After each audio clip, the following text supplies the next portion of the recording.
شباب النهارده هنشتغل على عطل الواي فاي، معمل له هيدنج كده، والبلوتوث. البلوتوث برضه تيجي تشغل ما يشتغلش، والواي فاي زي ما انتوا شايفينه كده على الوضع ده كده، او يبقى مقفول زي البلوتوث وتضغط عليه يديك علامة زرقاء كده خفيفة اكنها مش هتفتح.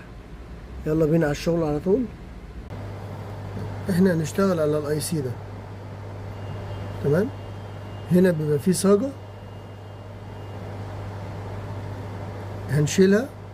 الصاجة اهي انا شلتها لان انا كنت فاكر نفسي بسجل وما خدتش بالي.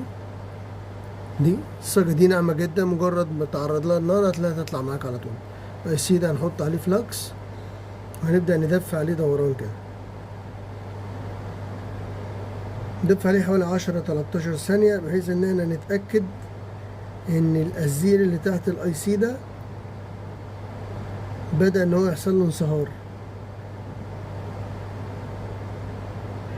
دوران، ما تلسعش البوردة بتاعتك.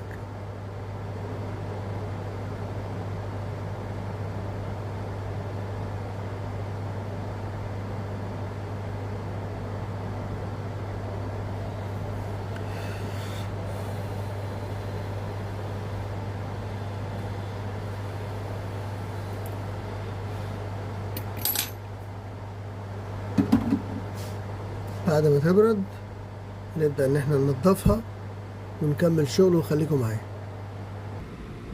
تعالى بقى نجرب. احنا ركبنا البوردة اهي، تعالى بقى نجرب كده.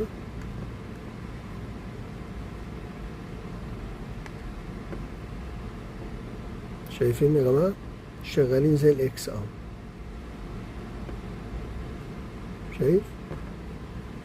في الاول خالص ما كانتش راضية اصلا تديني اي علامة زرقاء.